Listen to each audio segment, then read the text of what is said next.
Hello everyone and welcome to Pick Up Play. Just want to do a video about how I've gone about capturing some stuff, or trying to, as I'm trying to set up this channel and get it back going. It used to be a review channel for bitparade.co.uk, and back then I had an old Hopage, if that's how you pronounce it, capture box that just broke.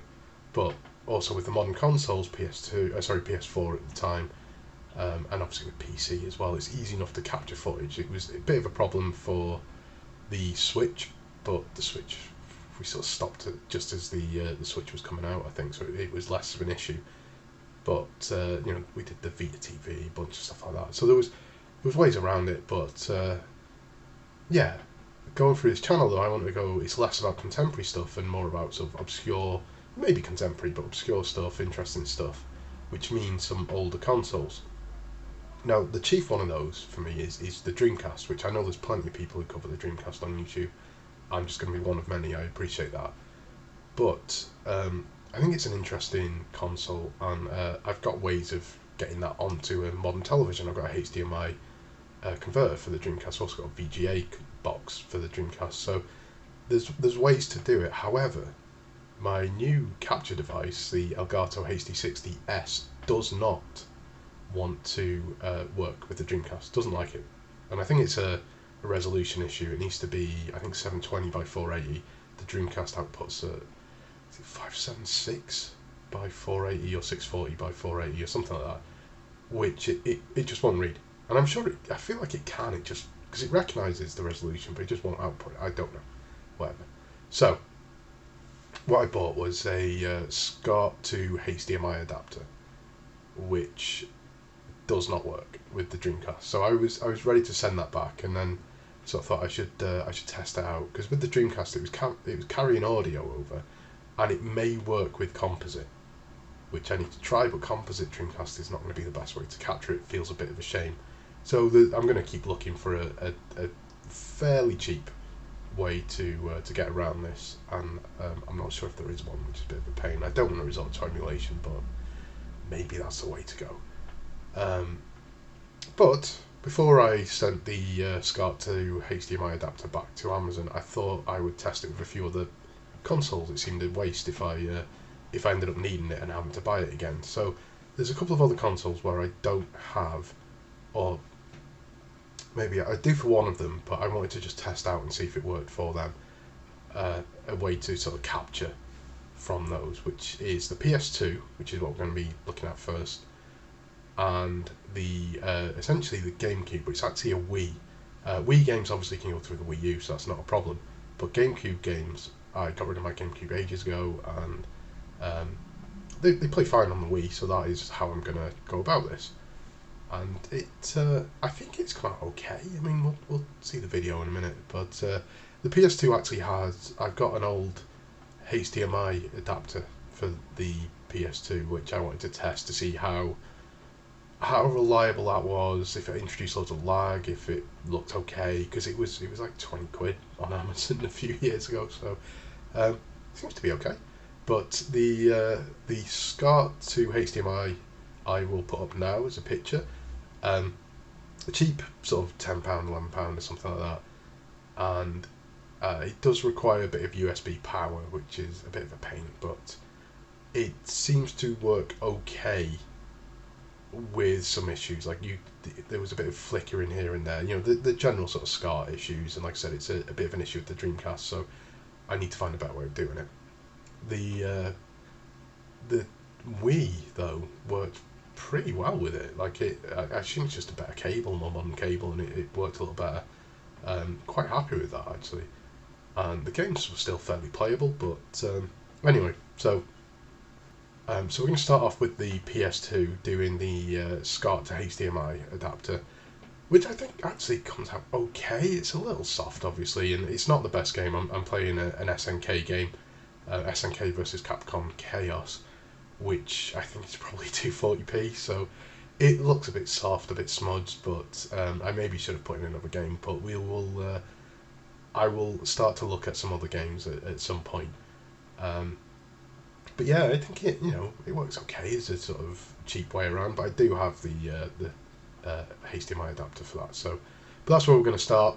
So you're going to see a bit of footage from the Scart adapter, and then some from the HDMI, which I will sort of signpost as I go about. And yeah, and then we'll move on to the Wii and GameCube from there. But yeah, I hope you enjoy. I'm going to trim this down because it's a lot of re-talking on camera.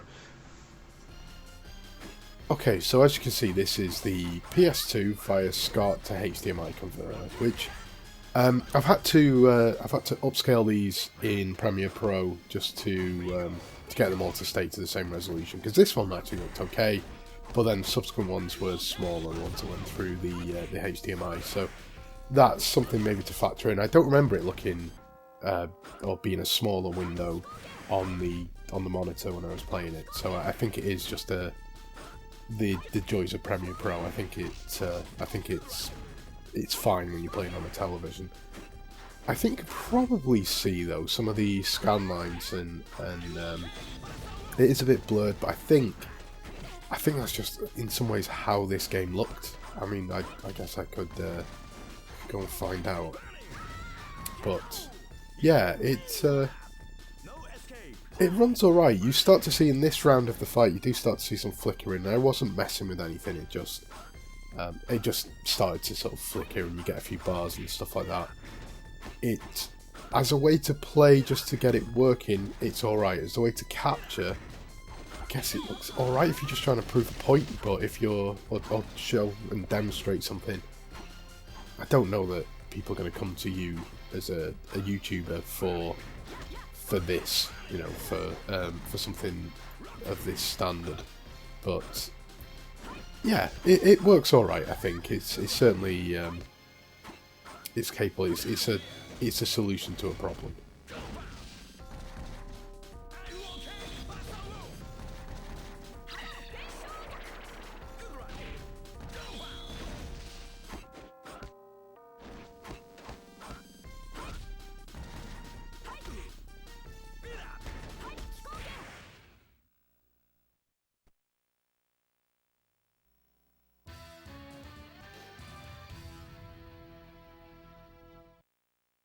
So I've left this bit in because to get this working with the HDMI adapter, you have to go into the PS2 menu and switch it from component video RGB to YCB, PB, whatever. So I've left it in to do that, which was where actually the Scart to HDMI was a treat. I've also edited some of the loading out of this, and you'll see it more on the GameCube ones that are coming up. But yeah, this I think looks a lot better. Again, it does look a bit overly smooth, and I've had to stretch this as well. It was actually a lower resolution in the native video. I think it might be 480p, but it looks alright, I think. Again, a bit soft, but I think that's the game. Maybe I should have tried doing a 3D game, but this is a game I bought recently that I wanted to test, and maybe we'll look at some PS2 fighters at some point, because I've got a bunch of this era of Capcom and SNK ones, which I really like. I mean, some of the Capcom ones maybe missed the mark in this period, but the SNK games I think are great during this sort of latter PS2 period. I include the Maximum Impact games on that, because I really like them. But yeah, this isn't, I will say I had issues with the PS2 pad, which I'd completely forgotten about, because I don't mind the PS4, PS5 pad, even for fighting games, which is maybe sacrilegious, but yeah, with the PS2 I had a Saturn adapter and a PS2 Vampire Saviour Saturn pad, which I've still got somewhere, which I maybe should have dug out for this, but just to test, it didn't seem worth it. But you will see me I don't know if it's so much on this one or the previous segment of the video where you just see me punching aimlessly, because I'm trying to just throw out a projectile or something, or launch a super. I'm just determined to do it, but instead I'm just stood there punching. But yeah.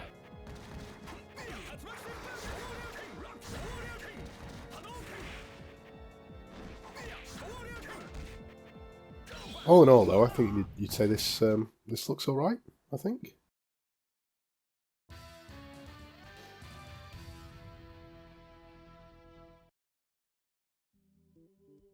So this is the GameCube Scart to HDMI, which, again, I know there's possibly a way to do this through the Wii U via a hard drive or something like that.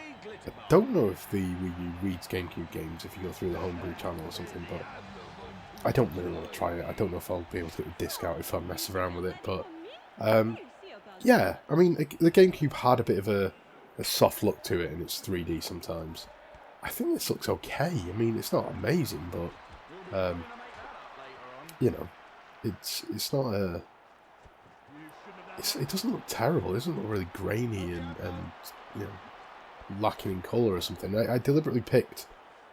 Well, I deliberately picked this because it's a game I haven't played for years and years and years, and it was top of the pile near enough when I was sorting through. So I figured, yeah, okay, you know, a game that you don't often see people talk about, and it doesn't quite play how I remember it being. I remember it playing more like the Mario Strikers game, whereas it you know, this is a behind the back rather than side on like Mario Strikers.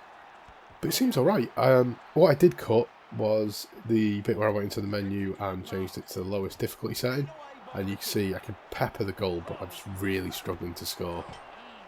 So if you look in the bottom right, there's the killer kick, and it's full, so I think I do it here, yeah, and you can launch a sort of special attack, and I don't know if it's unsavable, but you know, did its job. But you can score without it, but it just seems to be very, very difficult. But this, you know, maybe a game that I'll take a look at, because I quite enjoyed it, and it's maybe not quite as ludicrous as I remember it being. It might be slightly more, I don't know if you'd say racially insensitive, but yeah, you know, the big rusky stuff like that gets said, and the sort of stereotypes and caricatures and that. They're of a time, let's say, they're of a time. But yeah.